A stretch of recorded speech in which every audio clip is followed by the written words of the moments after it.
굿모닝 행정을 진행하는 여러분의 영디 최영희입니다. 자, 우리는 오늘 3장의 거꾸로 진도 빼기 제일 마지막 챕터 조직 관리론 얘기하려고 해요.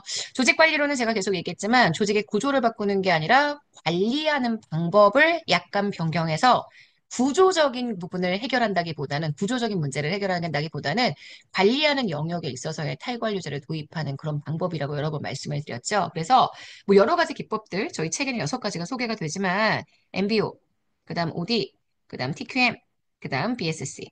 요 네 가지가 가장 핵심이라고 설명드렸던 거 다들 기억하실 거예요. 자, 그러면 한번 봅시다. 목표 관리 기법이라고 써놨지만 제가 MBO로 보자고 얘기를 했죠. 매니지먼트 바이 오브젝티브입니다. 관리자가 일방적으로 목표를 설정하는 게 아니라 하급자가 스스로 오브젝티브를 설정하도록 만들어주기 때문에 상향식 접근에 해당한다. 맞고요.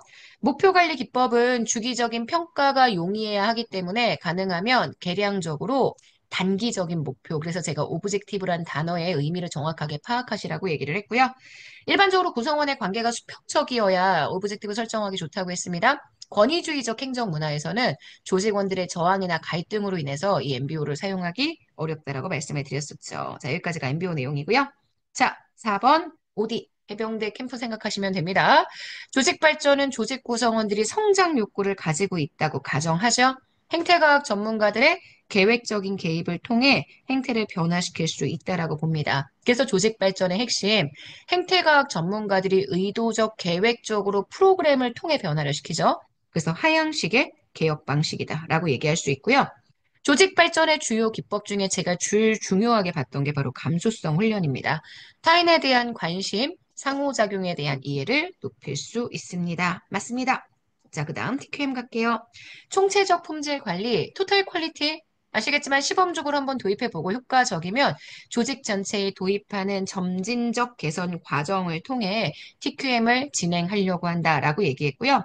이 TQM은 고객의 만족도의 기준을 미리 조직에서 사전에 설정합니다. 그래야지만 서비스의 일관성을 유지할 수 있다고 얘기를 했고, 그래서 하급자들이 팀 조직을 이루어서 이걸 통해 개입하는 방식이라고 얘기했죠.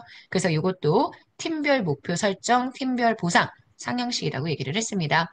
총체적 품질 관리는 고객의 반응에 근거를 둡니다. 그래서 행정의 대응성이 높아진다라고 이야기할 수 있습니다. 자, 10번 전략적 관리 SWT 수학 기법이죠.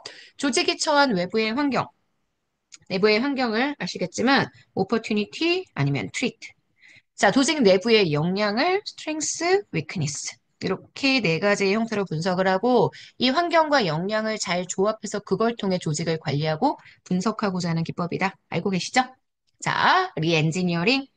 절차를 혁신하는 거라고 했습니다. 구조를 바꾸지 않아요. 절차만 간소화시켜주는데 이걸 통해서 업무 프로세스가 근본적으로 수정이 되다 보니 조직 구조와 문화까지도 부수적인 변화가 나타나게 된다. 이렇게 말씀을 드렸죠. 하지만 애초부터 구조와 문화를 변화시키는 게 아니라 절차를 혁신하는 것이다. 제가 이렇게 설명을 드렸습니다.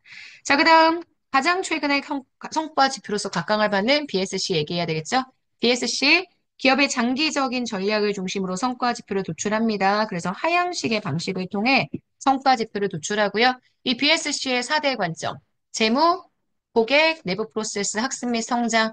그중에서도 재무적 관점은 전통적인 후행 지표죠. 민간이 가장 중시하는 지표이다. 맞는 내용이고, 균형 성과표 중에 고객 관점을 정부가 가장 중시합니다. 그리고 학습 및 성장. 미래의 관점입니다. 장기적인 인적 자원들에 대한 관점이기 때문에 선행지표라는 표현을 쓰기도 하고요. 앞으로의 업무 운영에 대한 근거를 제시하는 그래서 선행지표라고 표현하고 있습니다. 자, 15번 균형 성과표는 기존의 성과평가에 사용되었던 지표들이 투입이나 과정 중심이었던 것에 반해 이제는 과정도 보고 결과도 보는 통합적인 성격을 가지게 된다. 이렇게 얘기할 수 있죠. 균형 성과표의 업무 처리, 내부 프로세스 관점을 정부 조직에 적용한다면 정책의 결정이나 집행, 조직 시스템, 이 가운데의 프로세스가 얼마나 잘 되는지.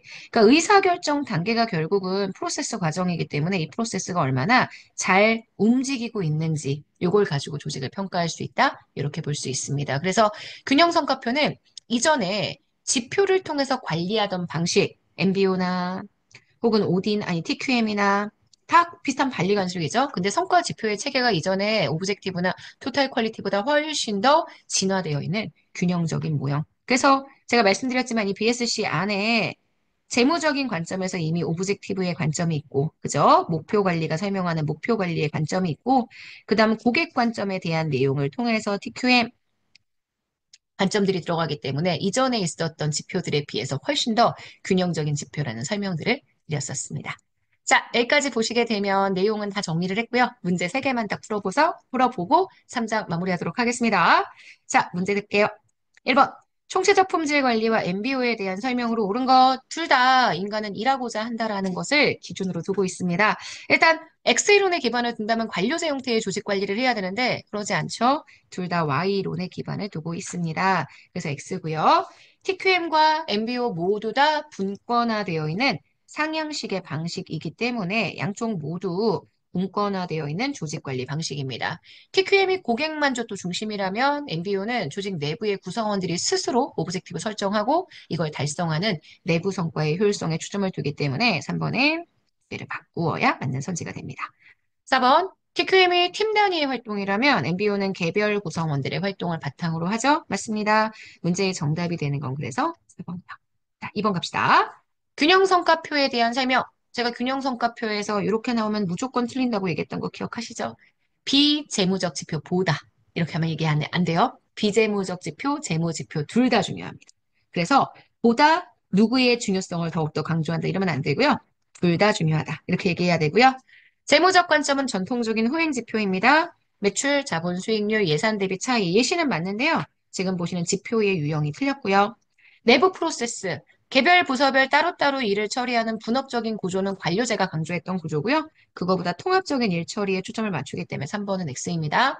4번, 학습 및 성장, 구성원의 능력 개발, 직무 만족 등과 같이 주로 인적 자원에 대한 성과를 포함하죠. 맞습니다. 자, 그래서 문제에 맞는 선지는 4번입니다. 자, 3번 하나만 더 갈게요. 정부 조직 개혁과 관련된 설명으로 가장 타당한 것. 리엔지니어링은 조직의 개선을 특정 기능 내에 존재하는 업무 절차 과정을 간소화시키는 데에 초점을 두고 있습니다. 기능에 초점을 두고 있는 게 아니기 때문에 얘는 업무 처리 절차의 간소화. 알고 계시죠? 자, 그래서 지금 보시는 1번 X.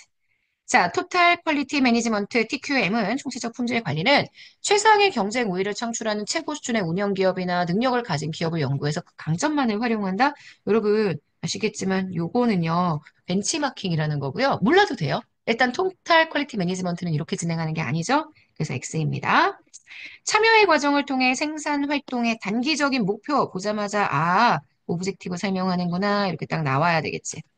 단기적인 목표를 체계 있게 설정해서 생산활동을 수행하고 그 결과의 평가 완료에 우선적인 초점을 둔다면 이거는 전략적 관리 기법이 아니고요. MBO 기법이라고 이야기를 해야 합니다. 조직 발전은 네, 외부 인사, 외부의 행태과학 전문가가 주도를 하죠. 내부에서 알아서 목표를 설정하는 MBO, 매니지먼트 바이 오브젝티브와는 다릅니다. 그래서 목표 관리의 개념이 약간 상향적인 느낌의 내부적인 효율성이라고 얘기를 한다면 지금 보시는 조직 발전은 하향적이고 외부 인사가 이 전체의 과정을 주도한다라는 특징을 가지게 되죠. 문제의 정답은 4번입니다. 자, 여기까지 해서 3장 우리 마무리했습니다. 이제 거꾸로 진도 빼기는 2장으로 갈 거예요. 2장의 내용, 정책론 내용 또 열심히 하나하나 잘 짚어보고요. 주말에는 또 공직 윤리들 잘 읽어보도록 합시다. 여러분, 오늘 하루 정말 여러분 거고요. 우리는 내일 아침에 만나도록 하겠습니다. 여러분, 안녕.